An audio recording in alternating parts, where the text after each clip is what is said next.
Right, so welcome to our capability development webinar.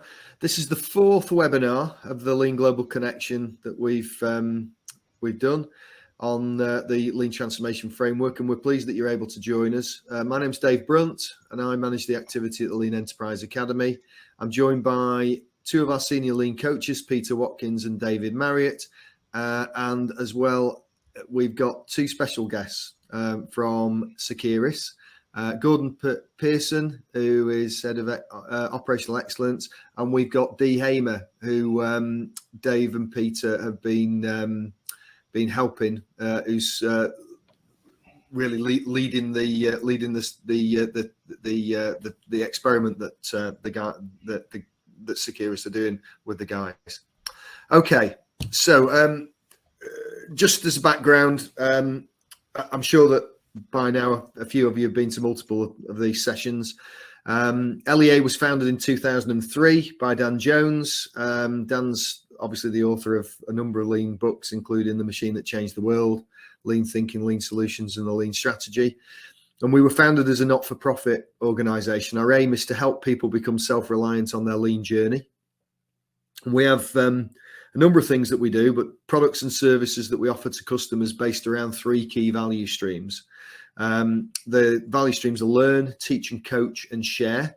And at the intersection of each of those processes is what we call the lean learning journey. And that's a platform where we're writing down in a usable form the key knowledge required to learn and implement lean. The materials are organized around the Lean Transformation Framework, which we both research and we develop with partner organizations. So with the introductions out the way, let's move on to today's content. I'm going to explain the background to capability development, and then we'll then discuss our teach poster concept before providing an introduction to capability development through employee involvement team working in terms of purpose, process, and people.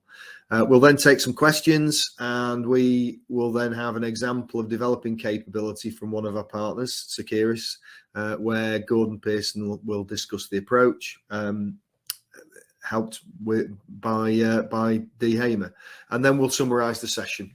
So we've got an hour, lots to cover in the time. So many people, when they embark on a lean transformation, are concerned with capability, and I think some associate capability with education or training. Indeed, I think around the lean space, there's a whole industry that's sprung up providing training products and services, including things like certification. And we know that this is the dominant thought process in the way people approach lean, and for students wanting to learn anything around this topic. But our research shows that there is actually a much more effective way than that certification route. Understanding what capabilities we need actually isn't the first question to ask. First, we must ask, what problem are we trying to solve? And then secondly, what is the work to be done to solve the problem we've defined? It's only really after we've asked those, we start to think through those two questions, that we should turn our attention to this issue of the capability, asking how do we develop those capabilities to actually solve that big problem. So whatever we need, whatever capabilities we need, we must think about the way we develop them. And a universal target condition is to build capability so people can do and improve themselves. Taking the old skills matrix classifications, we can look at ability from level 1, having knowledge, through understanding, being capable, being able to do well, teach the job, and coach others. Interestingly, it's really only knowledge of the work that's suitable to teach in a classroom, off-the-job training. Levels 2 through to 4 are better taught with actual problems and situations on the job, with mentoring from capable superiors or capable people. You can't develop skill just by sitting in a classroom. You have to practice. So building capability so that people can do and improve themselves can be summarized through this fundamental principle.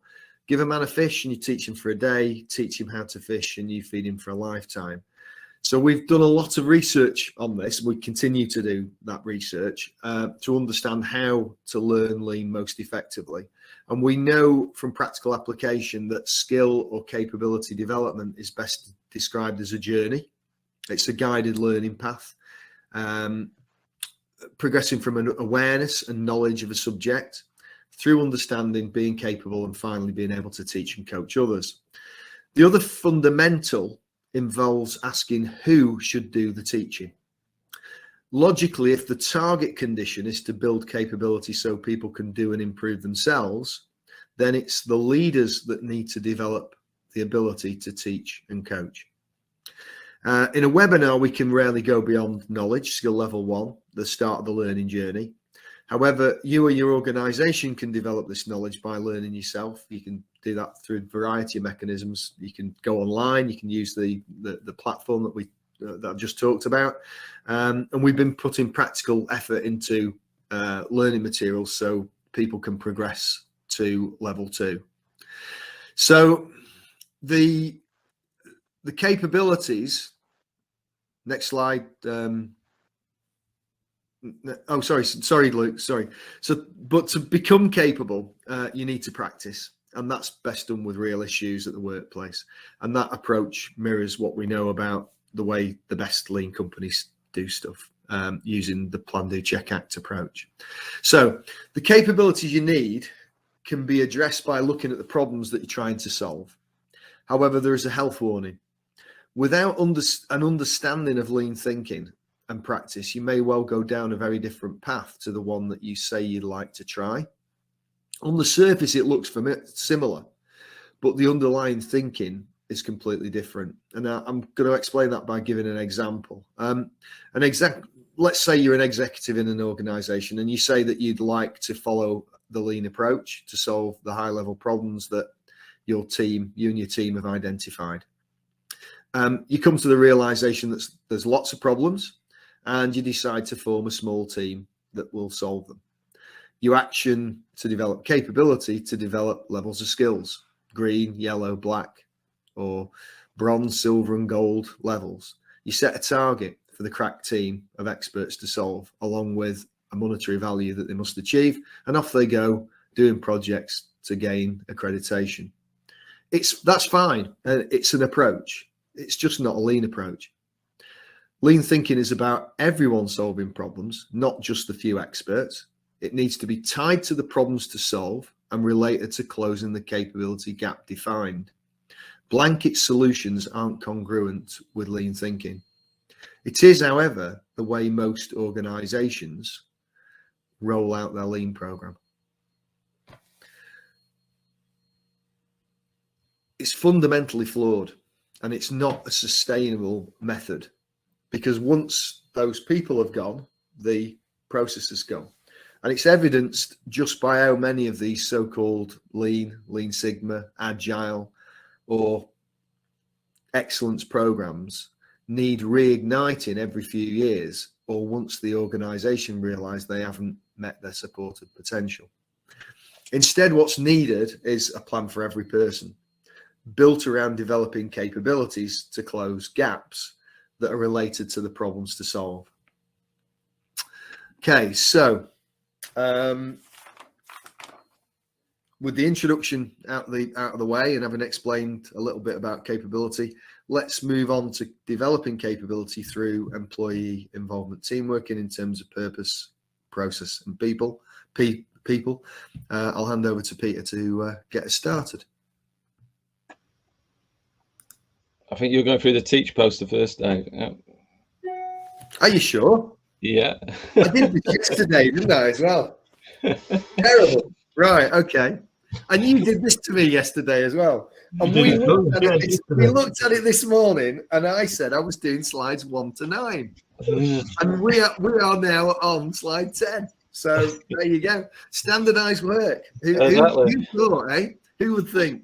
Right, okay, so I can do that for you, Pete. That's fine, because I've got standardized work in front of me, so it's going to be pretty easy.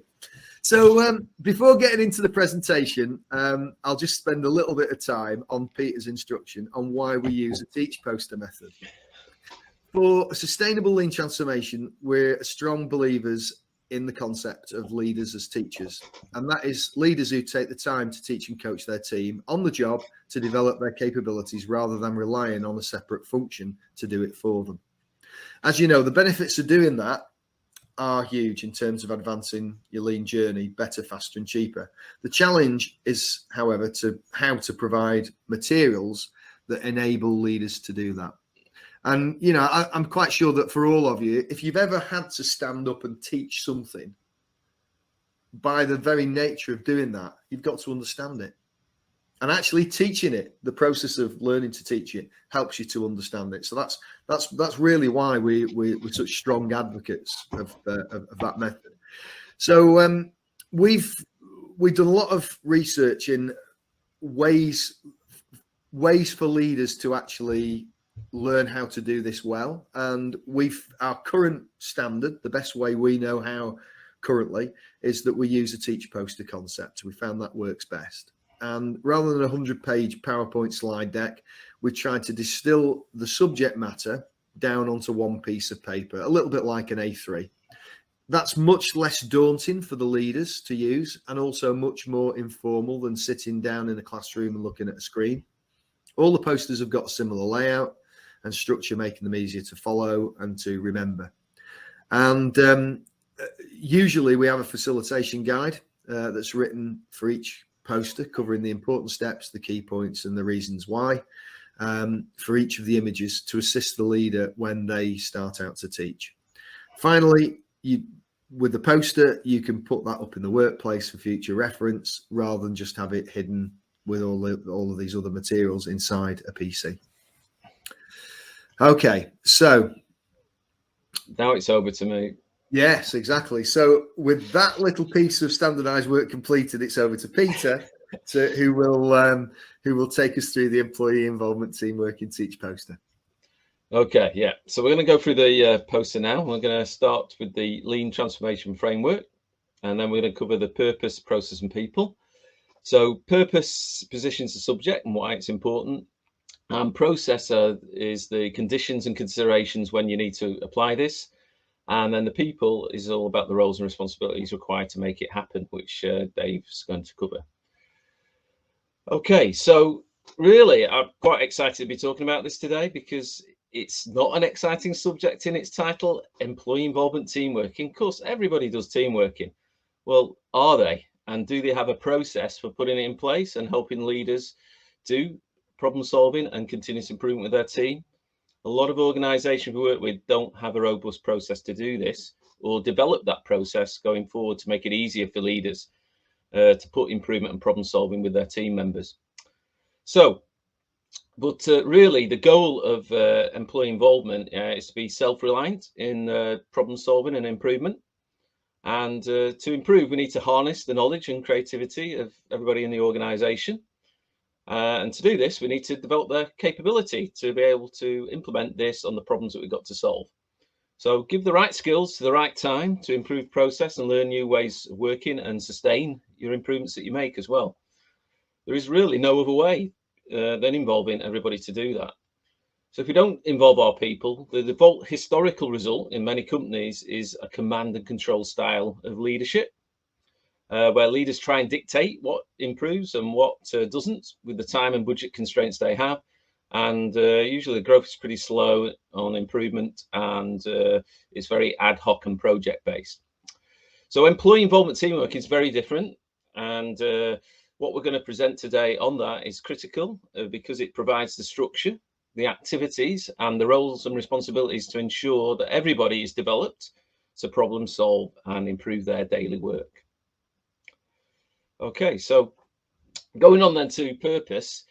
So the purpose of employee involvement, as we said, is to enable team members to become self-reliant in problem solving and improve the work. So as Teach owner said, having no problems is the biggest problem of all. So we should actually seek out problems and start digging them up to tackle, as you can see in the picture. Clearly, as an organization, you want to remain competitive, which means highlighting and solving those problems. But in doing that, we have two big benefits. They are developing the organization, but more importantly, developing your people, as mentioned previously. So identifying and solving problems needs to be part of everybody's role, not just for specialists. Helping people solve problems drives employee involvement, which ultimately leads to better engagement of people. Okay, so really, to grow as an organization, though, depends on developing people capability. The people doing the work will have a lot more ideas than just the leaders who are generally managing the work.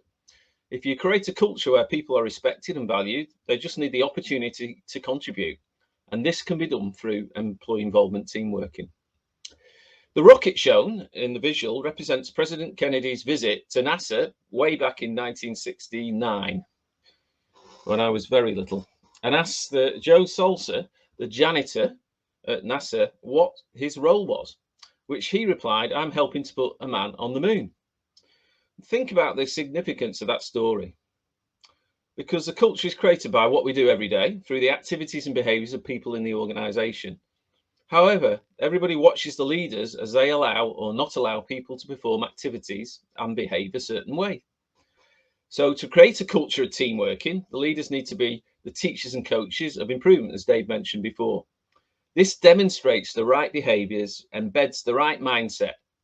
And really, you cannot buy people engagement. You have to earn it through involving them the right way. So most people want to come to work to do their bit and feel like they've contributed without having overburden or leadership on their back. And people can relate to improving their own day-to-day activities to make the work easier. So a lot of organizations, though, only make improvements through a project type approach.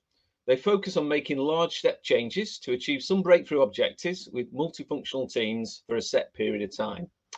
This type of approach is ad hoc. It can separate out the improvement activities away from being part of the daily work. This doesn't help create a continuous improvement mindset.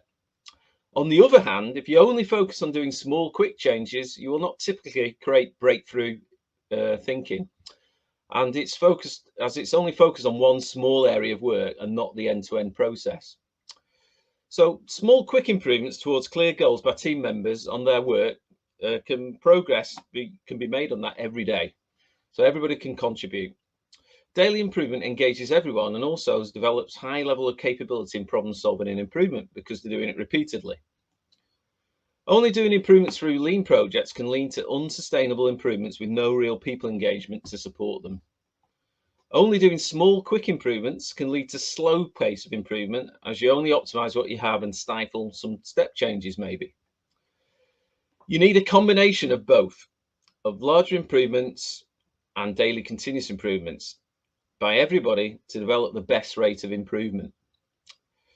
But a key aspect and mindset of employee involvement team working is to engage everybody to be able to what we call see the flow of value in the process to the customer, understand their role in delivering it, are involved in improving it, and can fix it when it breaks down by problem solving. Developing this mindset creates a culture where team members can take ownership and accountability for problem solving and improving the work as part of their role, not as an additional thing to do. Okay, so if you think back though, the first step of improvement for team members and understanding where they are is understanding what is the standard or the measurement that tells you where you should be versus where you actually are today. Without a clear understanding of your current state, you're just going to firefight problems. So by understanding the target condition though, you can highlight a gap and close and identify obstacles and tackle them one at a time. Knowing the next step you want to take gives you a goal to aim for, and a team know when they need to know where they're going, and they also need to connect to the vision of the company and know their work is important. Without a vision though, why do they need to improve? So explaining to the team the vision and connecting to that is really important to start off with the reason why. The goal of EI team working though is to become self-reliant in problem solving and improvement, as mentioned before, and this will help achieve the company's vision. If all the teams were self-reliant in the organization itself would reach its maximum sort of potential, where everybody is used and all of their talents. So now we're going to cover process and what are the conditions and considerations when you're applying employee involvement team working. So really you need to start off with maybe recognizing what stops employee involvement team working happening in an organization first. So there are a few things here that we need to consider before you start team working. So having no clear team working structure, The wrong ratios of leaders to team members or unclear roles and responsibilities will make your team working approach unsustainable. And as shown in the rowing boat picture there, that some individuals may not automatically work together as a team. It takes effort and you have to learn to work together, and teams need support as they go through the stages of what we call forming, storming, norming and performing. Organisations, though, that support continuous firefighting, shown in the little picture with the fireman there, tend to be too busy to make time for root cause, problem solving or improvement. This can create a culture where firefighters are recognised just for containing problems and promotes a panic and rest rather than capable, stable and repeatable processes. The next element to consider is where leaders have a command and control style. Leaders only get what they ask for. People just wait to be told what to do, and creativity and ownership are taken away from them. The next then is lack of clear goals and objectives. Leaders, this can lead to a lot of confusion. Team members, as we said before, need to know where they're going, with what goals and targets they need to achieve so they can strive towards them. Next one then is probably the biggest item: no time to do improvement. This is the most common reason given by leaders not to improve. But however, how are you going to solve your problems or make improvements or achieve your goals if you don't make time to do the activity to achieve them? You basically just need to make the time. People have the time to react again and again to repeat problems, but then they say they have no time to improve or solve those problems, and they happen again. Lastly, overburden. This is very disrespectful, and it can cause a lot of waste in organisations. It can lead to shortcuts, mistakes, delays, frustrations and errors, pushing people harder and harder until they break. This is definitely not going to develop a team working culture. Okay, so this is our EI team working journey pictured here, and this gives the leaders a learning process to develop team members and their capabilities and create the necessary systems and management routines to support them to put good team working in place. The EI team working journey starts with getting everybody aligned with the very basics of lean thinking and practice through what we call lean fundamentals. The second step focuses on development problem solving capability of team members so they can use a scientific method to robustly solve problems in their daily work and achieve their goals. The third step is on the EI journey is to develop a PDCA performance system to manage and maintain their daily work processes. Once the team's performance system is placed, they then have a baseline to make improvements towards the clear goals and objectives that we mentioned before. To manage improvement activities, the teams need to have a different system than daily performance management, as improvement activities need time to be implemented and focused around longer-term goals and objectives.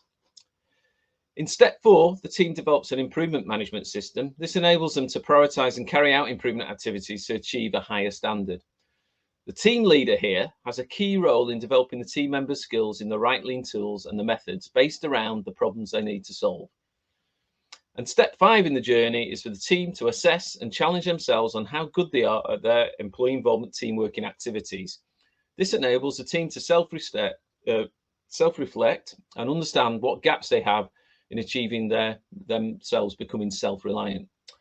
So I'm just going to explain now a little bit more each one of those elements so you can understand the process better.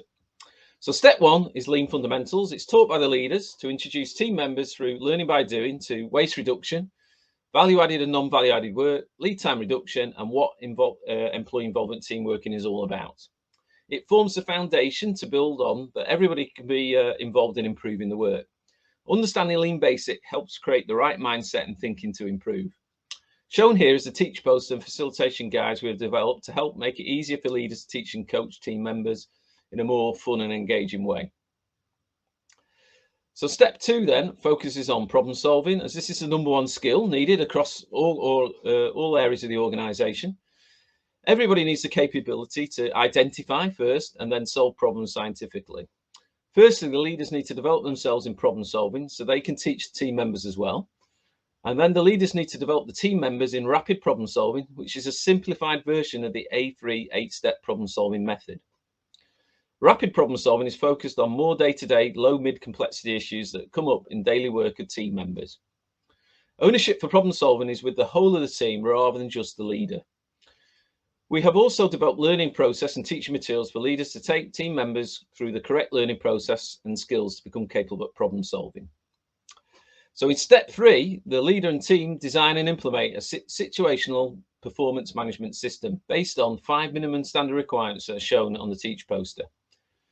A daily process for the PDCA of key process performance should be in place, so gaps in KPIs are acted on, and a 10 to 15-minute review should be allocated to understanding performance and managing the problem-solving actions to close those gaps. So without investing time for regular daily review, you will not be able to maintain your process performance or address problems quickly as the business conditions change. So problem solving is key to good performance management. Just reviewing the gaps in performance KPIs is pointless without driving problem solving to close those gaps and stop repeat problems happening. The Teach Post and Facilitation Guide we have has been developed to enable leaders to design a robust performance management system along with their team members, not doing it to them, but owning the development of the performance system together. So step 4 on the EI team working journey is to design and implement an improvement management system to visualize, plan, track, and progress all of the aspects of a team's key process improvement activity. The team needs regular dedicated EI time to do problem solving and progress improvement actions. Without investing time, nothing is going to change. You should aim to achieve at least maybe an hour a week to plan and progress improvement activities. Visualize and organize activity to meet goals is the key to engaging and involving people. So key processes should be analysed and improved through larger and small improvement activities, as discussed before, in alignment with strategic goals and objectives, possibly via a Hoshin process. Improving the work and developing team members' capability should be done at the same time. Team members need to be developed in the appropriate lean tools and methods, such as standardized work, because we had a webinar on before, or 8-step business process improvement, or visual management, or many more lean tools, but using the right lean tools and methods to address their situational problems. For team members to become fully capable, it takes time and needs constant support of their direct leader to teach and coach, and to recognize and give constructive feedback through defined management routines. With regular activities, team members can quickly develop a Kaizen mindset to continually challenge the way the work is done. We are continually developing learning processes and teaching material in many lean tools and methods shown. Our materials are designed so leaders can teach and coach their team members through the different skill levels and situationally apply them to different problems as they arrive. Okay, so the last step is to introduce what we call EI team assessment. This looks a bit of an eyeful, this chart, but actually the process is pretty simple. This helps EI team members to reflect on their EI team working activities so they can improve them. The self-assessments carried out by the whole team, it gives a description for 5 levels of progression towards excellent team working. The team reads through each level, starting at 1 level, and debates each element by placing a tick or to represent that they meet the criteria, or a cross indicating they still need to, and then plan changes to improve their work activities. The team should progress through 1 level at a time and focus on improving 1 activity at a time in their plan. Following a PDCA process ensures EI team working activities and systems are reflected on and challenged for improvement until the EI team working just becomes the way that we act and behave each day. So yet again, this is another tool just to help the team to understand how to organize their activities better. Okay, so just in summary on process then, the clear roles and responsibilities, team skills, and EI team assessment all underpin the development of a good team performance and improvement management system. Developing skills to do the work is key, but if we want to problem solve and improve to the standard, then we must also develop other skills in the appropriate lean tools and methods. Training people without the need to use learning rarely yields improvement, and the learning is easily forgotten. So using a team skills matrix, the team leader should have a plan to develop the necessary skills around the problems they're trying to solve. If you don't develop skills of everybody, they can't contribute effectively to problem solving or performance management. Also, as part of our research, we've developed a teach poster and script to guide team members and leaders in clarifying what good employee involvement team working activities look like, and also the roles and responsibilities around those activities to make it successful. This is a process, it's a journey, as we said, so all these teaching materials are there to help the team and remind the team and used by the team leader to support the team as well. So now I'm going to hand over to David Marriott, who's going to cover the people side of employee involvement team working. Thanks, Peter. So we're going to move on to the people element of employee involvement and team working. Looking firstly at the team members' role and then the leader's role and what we want them to do. So the end game for the team is for them to become self-reliant at making the work easier, and that's indicated by the graphic in the center of the slide, and helping each other to achieve their goals. Only seeking help from the leaders when they're stuck or need further teaching and coaching to navigate around some obstacles. So at this point of self-reliance, the teams continuously improve by themselves, creating maximum benefit for the company and also maximum levels of employee engagement and motivation. The first step is for the teams to visualize their process performance, so to understand the problems of the work. So by that we mean a quantified gap where we are today versus where we want to be, so that everybody can see what is going on. Performance data should not be hidden away in spreadsheets or files. What the team can see together, they can act upon together. Understanding the gaps enables the team to prioritize and decide which step of the process to focus on and improve. A good starting point for the team is to get them to identify opportunities by reviewing the 8 wastes. But the purpose is to make sure that they use a scientific approach to problem solving and find the root causes of problems rather than just containing them or working around them. This will be challenging at the start, and they need to have support to do this. However, over time, their capability will develop to a point where they can do it by themselves and maybe even start helping other teams as well. Whatever improvement activity the team make, it's vital that the learning is used to create or update existing standard work. If they don't, then the improvement made and the learning will slip back to the previous condition, or in other words, not be sustained. And this is often overlooked, but it's a very important step to ensure small, steady steps of improvement are made. By doing these activities, the team can slowly but surely make the work easier to do. And they can relieve any overburden or unevenness in their workloads, strive to reduce waste, freeing up more time, resource and energy to deliver value to their customers better, faster and cheaper. Okay, so let's look at the leader's role in all of this. So as we've mentioned before, the first thing to consider is the concept of leaders as teachers. So that is a leader who takes the time to teach and coach their own team rather than relying on external functions to do it for them. And this is fundamental to start the journey of creating that desired culture. Culture is created by the things that we do and how we act and behave, not what we say. And those behaviors start with leadership. The leaders need to start by teaching their members the fundamentals of lean, and the journey for the employee involvement that they will take together. Defining the key processes is the next step, so that everybody understands their role and contribution in flowing that value to the customer.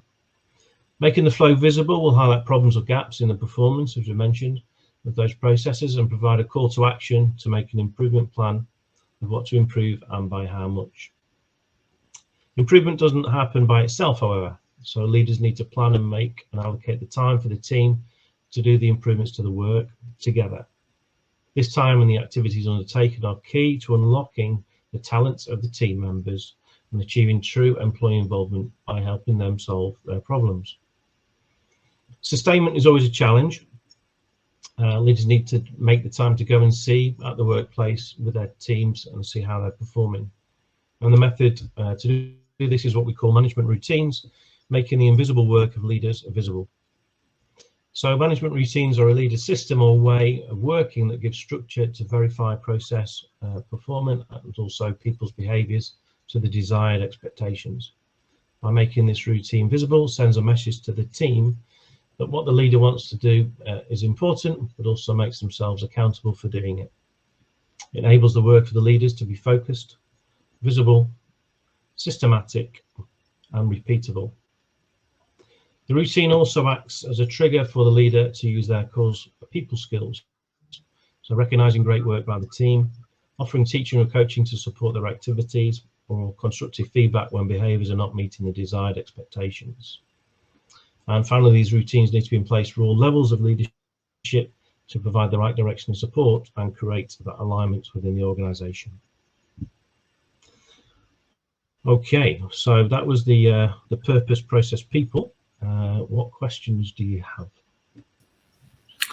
Okay, so there's a couple of questions. Natalia asked about whether you could expand on the cathedral model. So Pete, I don't know whether you want to do that. Sorry, say that again. Sorry, I couldn't hear that. Natalia asked, what is the cathedral and red line model? So I don't know whether you want to expand on. Yeah, so the red line model is all about, I should test Dee and Gordon out on this really now. Yeah. So the red line model is all about understanding motivational. How can we get people not just to come and do the work, and work to required standard, but actually get more out of people and go beyond that, and how do we motivate them to do that? The cathedral model is something that was developed in another company with a guy called Frank Devine, and this is all about understanding, earning the right to go through the process of making a clear standard for people, so visualizing, putting a performance management system in place, and then actually then giving constructive feedback and recognition and coaching, and earning the right to do that, and going through a process to make sure that you as a leader have the right quality and quantity of coaching, constructive feedback and recognition. So if you want to know more about that, we can we'll give you the information later. Okay, and then what is the best practice in? I think there should be substitution. So being able to have the flexibility. One skills has 2 capable people per team. That was also Natalia's question. What I would say, Natalia, is it depends on the situation, and what you really need to be thinking about is what is the size of the team that you've decided. What's the overall organizational structure? What's the size of the team, and actually how flexible do you need it to be? That's the minimum cover you need to have, really, isn't it? Yes, yeah. How much cover do you need to have? So having these kind of like blanket rules isn't really that helpful. Just try and think about what the problem is that you're trying to solve, and what the cover is that you need to have for the area that you've got. And with 2 elements, Dave, there's 2 elements. One is from a practical point of view, making sure that the process can run, so you've got that cover. But then to Pete's point, in terms of what's the development plan for those people? Yeah, that's right. And then the other question here is, what's your view? I'll let you answer that, Dave. What's your view on many organisations adapting mass capability building for their employees, like black, green, yellow belt training versus Toyota's approach? Even Gordon's laughing here as well. This is going to be recorded, isn't it? So what I would say is it's one of the biggest rackets that there has ever been in the lean movement. The idea of this black, green, yellow belt, and it has absolutely nothing to do with doing lean thinking. And I think that's why, Jim Womack, when he was running the Lean Enterprise Institute, would not do certification. And it's why when we were set up by Dan Jones, and we've never done certification. We on our platform, we've been forced by people to offer to give people a certificate of completion, and that's okay. Much to my distress, actually, I break out in hives at the idea of doing that type of thing. But I think one of the problems with this idea of certification is that the certification is fixed, whereas the problems keep changing relating to your environment. And so just because you can solve the problem last week doesn't mean to say that you're capable to solve the problem next week, next month, next year. And you really only do that by doing. So the idea that you could go through a set amount of material, pass a test, and that's actually what you're doing to be able to get the belt, and then think that you're completely capable to go and do something else, really misses the point of lean as a learning mechanism. They're just completely different paths. And for anybody that's there are two things really. Two things to, if you want to read something, read The Emperor's New Clothes. And if you want to watch something, watch The Wizard of Oz. You know, that the Tin Man could get a heart, the Scarecrow could get his courage. The Lion could get his courage, and the Scarecrow wanted a brain from the Wizard of Oz. And of course, the wizard said, I can't give you a brain, but what I can do is I can give you a certificate. And that for me just completely. On that note, Dave, we need to move on. Yeah. Summarize the situation. So you can decide yourselves, but that's my feeling on it. Okay. Right. So moving swiftly on. Moving to the agenda. So I'd now like to hand over to Gordon Pearson, also Dee Hamer. So Gordon's the head of operational excellence at the Liverpool site of Securis. So they're a company based in the UK that we're currently partnering with. So we're working with Gordon and the team in Liverpool to help develop their employee involvement through developing their team working capabilities. So Gordon, over to you. Yep, You're muted, Gordon. You just need to unmute yourself.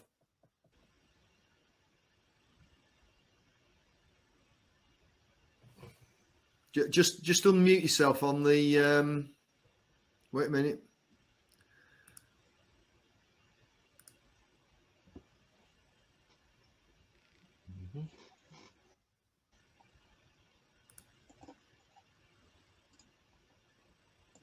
Can you do it on the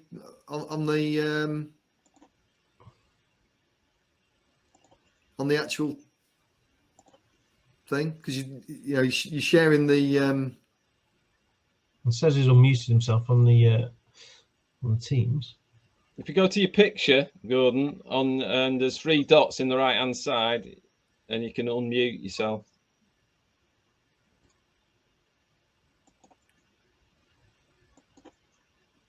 Should be able to.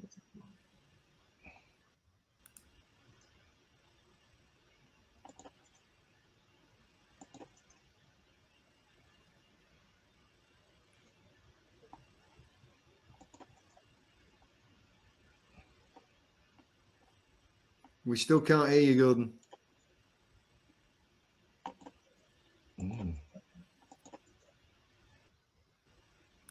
That's weird. Really strange.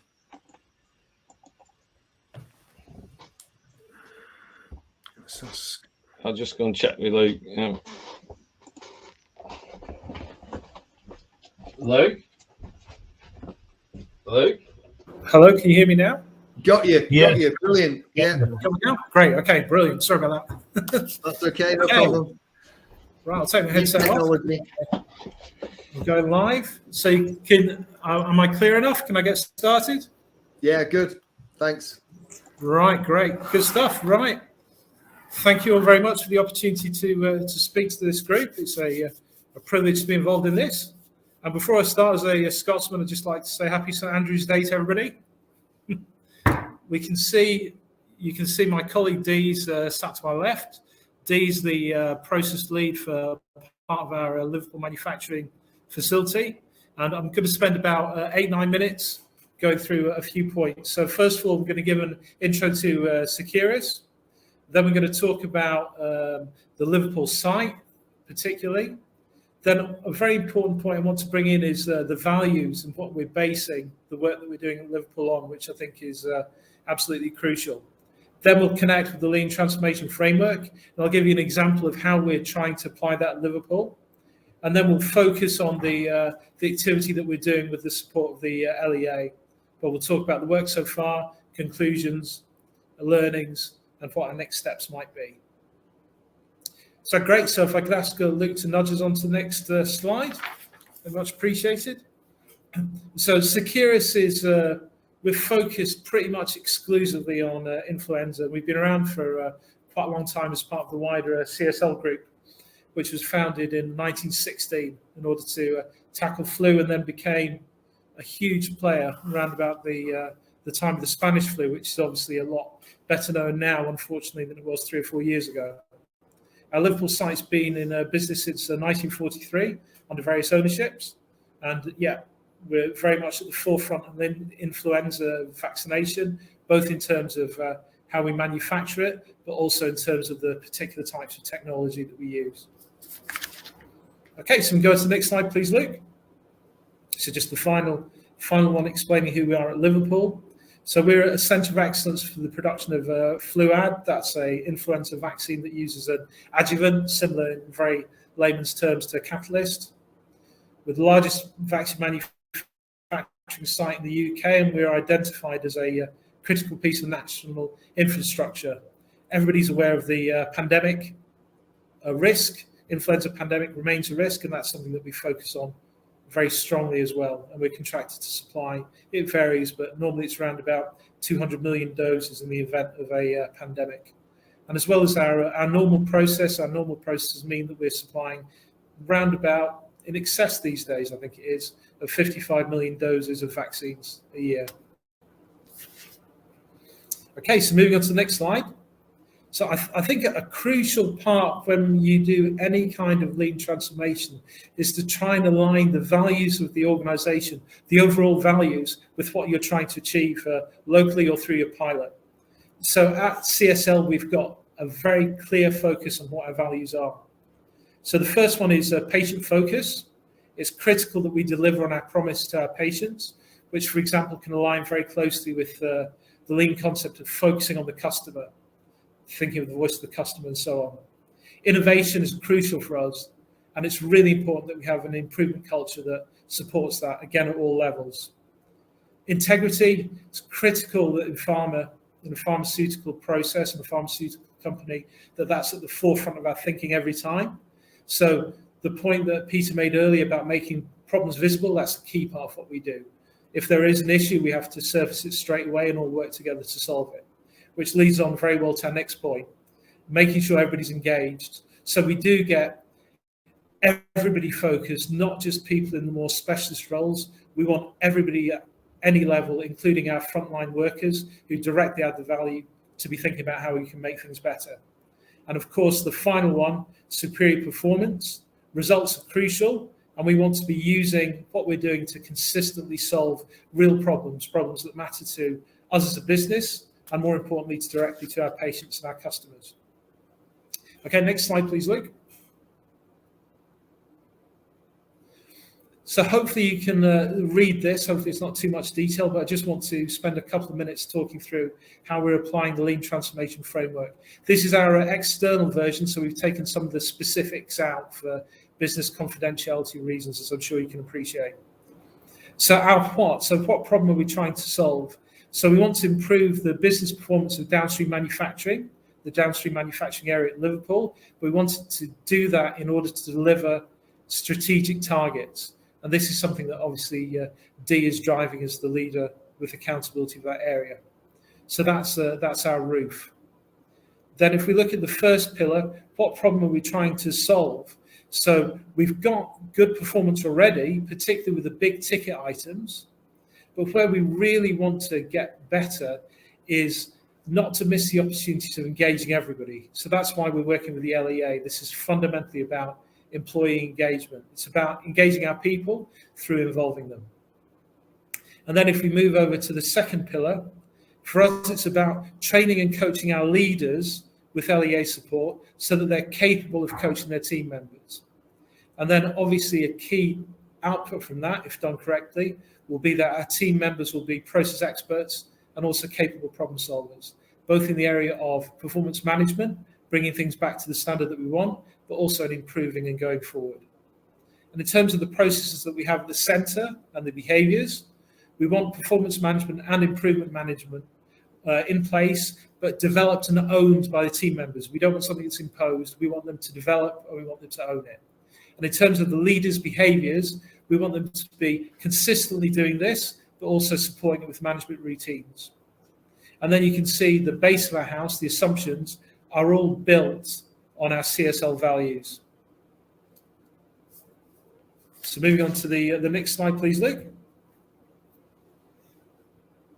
So our objectives are fundamentally all about engaging people in sustainably improving what they're doing on a daily basis, making work simpler to allow more people more time to think and to get even better. And a key part for us is we want to know what a truly world-class, that's what we're striving for, lean culture looks like. And that's why we're just doing it in one area in a bit of depth. So we're teaching and coaching leaders to directly implement the employee involvement team working journey, which is all about building capability, which we're talking about today. And a key output for us as a business is we want to leave a sustainable, easy to follow learning process for Securis leaders to implement. So the model that we develop here, if we want to implement it in one of our factories in America or Australia, for example, then we'll take the learnings from this and take that forward. And as you can see, this is all built on the CSL's values that I've talked about before: patient focus, innovation, integrity, collaboration, and superior performance. Okay, so if you can nudge me on, Luke. So here's an example of real life training. So you can see one of our leaders, one of our team leaders, Neil, is directly talking to his people in the area. This isn't in a training room. This is actually where the work is done. You can see he's referring directly to a poster, which is left up in the area for people to refer to. We're finding those of enormous benefit. And you can see that our team leader has personally drawn the LTF, if your screen's big enough, as part of explaining that to the guys in the area. We're finding the posters are extremely useful. Often when they're showed on a computer screen, there's a lot of detail, but certainly when they're displayed this size in the workplace, they're hugely beneficial. And you can see we're following the EI team working journey that's already been outlined by Peter earlier in the presentation. So to finish, some conclusions. So we're very much on the early stages of our journey, but yeah, it's been a great start. And there's been very strong buy-in from the leaders. And allowing leaders time and space to learn and to support has really worked. The online training, so we've done a mix and match. Our leaders have completed the training online, and then it's been followed up with face-to-face coaching by the LGC coaches, which is working very well so far.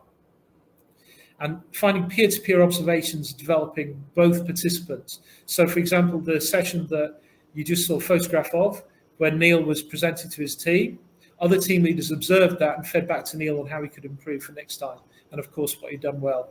So that developed both parties. Some learnings for me. So empower the team managers to take ownership. They're the people who understand their teams the best, so we should give them the time and space to do it, and only support them when they ask for it.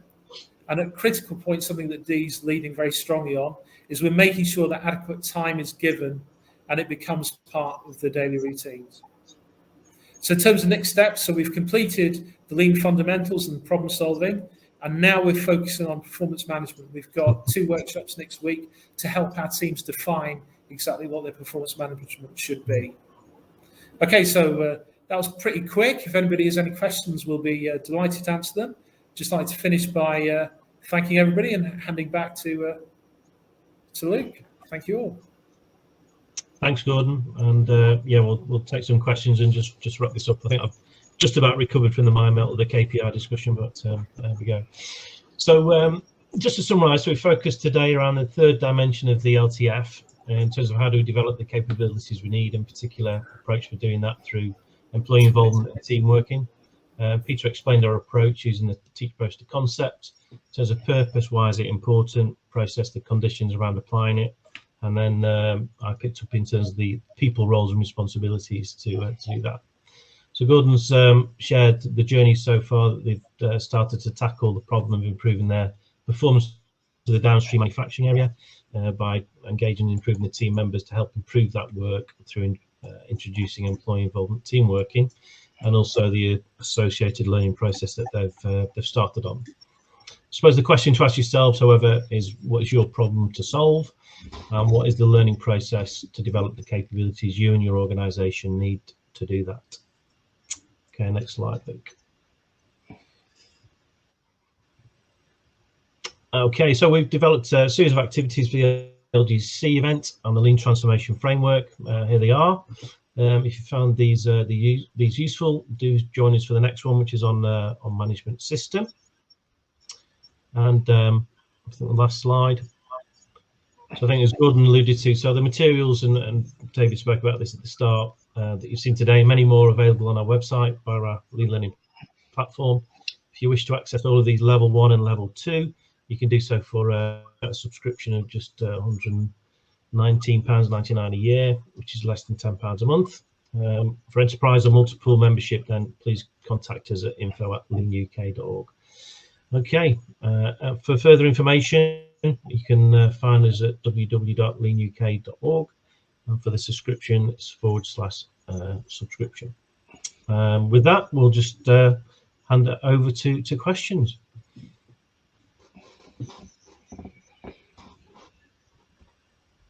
Okay, yeah. Well, we've got a bit of time waiting for questions. I just want to thank Gordon and Dee. I think working with you guys has been great. Yeah, it's you challenge the situation so we can improve and learn and make it better for the next people we put through it. So I really appreciate that. It makes a big impact of making the learning process better for leaders. So thank you. Yeah, I don't know. I suppose a question to Dee, maybe you kind of more at the cold face of it all. How's the team sort of received the activity so far, Dee, in terms of leaders teaching and coaching? If you can get yourself off mute. Dee's going to speak on mine, I think. All right, mate. Yeah, so I think it's been really well received in the area. The fact that we're involving people has gone down exceptionally well. They're seeing a big difference in how we're operating to solve problems, and I'm really positive about the future for the downstream manufacturing.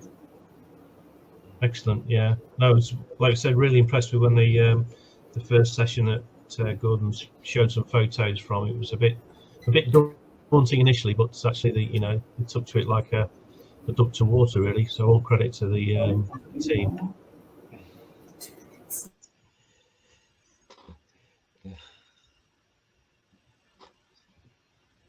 Okay, do we have any more questions? I'll look up through there. A few comments from about Dave and his belts, I think, which is interesting.